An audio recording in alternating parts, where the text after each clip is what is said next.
sure, but he might be. Anyway,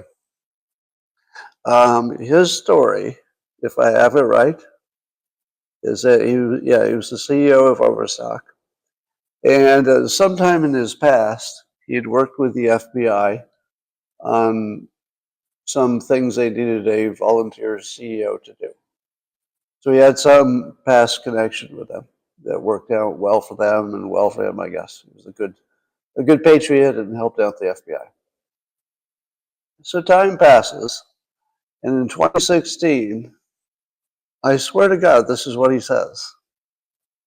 In 2016, the FBI approached him and asked if he would help arrange a bribe to Hillary Clinton from another country. Now, he's aware of an $18 million bribe and a $20 million bribe, I think, to Hillary, and he arranged one of them. So he's not speculating. He didn't hear it from somebody. He's saying he did it, and that the FBI asked him to do it, and that it created two, highly documented, observed, probably videoed and audioed bribes to Hillary Clinton. Now, this was when they thought she was going to win the election. So they get all the evidence, and then they come back to Patrick and they say, we're just going to drop this. And he's all, what? How can you possibly drop it? You have just all the evidence. She took massive bribes. And they said, well, we're pretty sure she's going to get elected. And then all of us, we're all in trouble, all at the top of the FBI.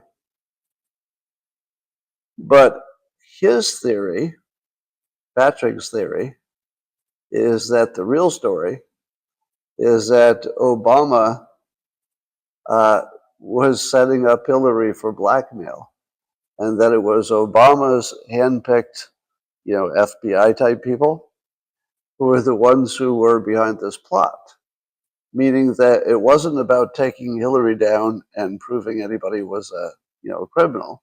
It was entirely about Obama still running the country after he left. So he would just blackmail Hillary, who he assumed would win, and he would control her.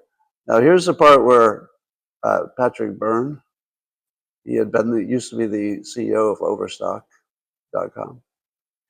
Now he said that the plan was to have Hillary for 8 years as president, followed by Michelle Obama. Now, I'm not so sure about the Michelle Obama part. That's where it loses me a little bit. Yeah, the Michelle Obama part. But here's the thing. I don't think anybody has accused him of lying. It's just that he just sort of gets ignored by everybody except, select people on the left. And I've had some interactions with him, and I haven't picked up anything that looks like lying. And if he were going to tell a lie this big, he wouldn't just be a liar. He would be, like crazy or something. I mean, this is because there are details, and he's in it. He's not just recounting it. He was like in it. So now think about anything and everything that's happened. Oh, he also says that the voting machines are only for the purpose of rigging elections in Venezuela, blah, blah, blah. And, I don't know what evidence he has for any of it, except for the parts he was personally involved with. Okay.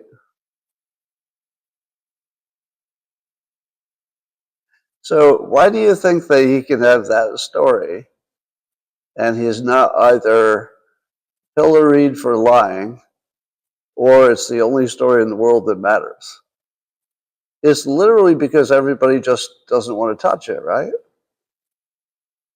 And so we just sort of act like it didn't happen. But try to think of anything you've seen in the last 8 years that wouldn't be explained by this. It would totally explain it.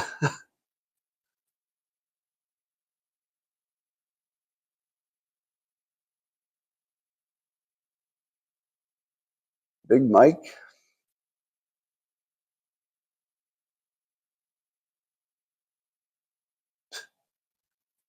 Anyway.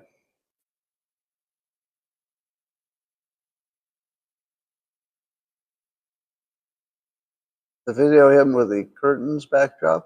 Yeah, I think that's one.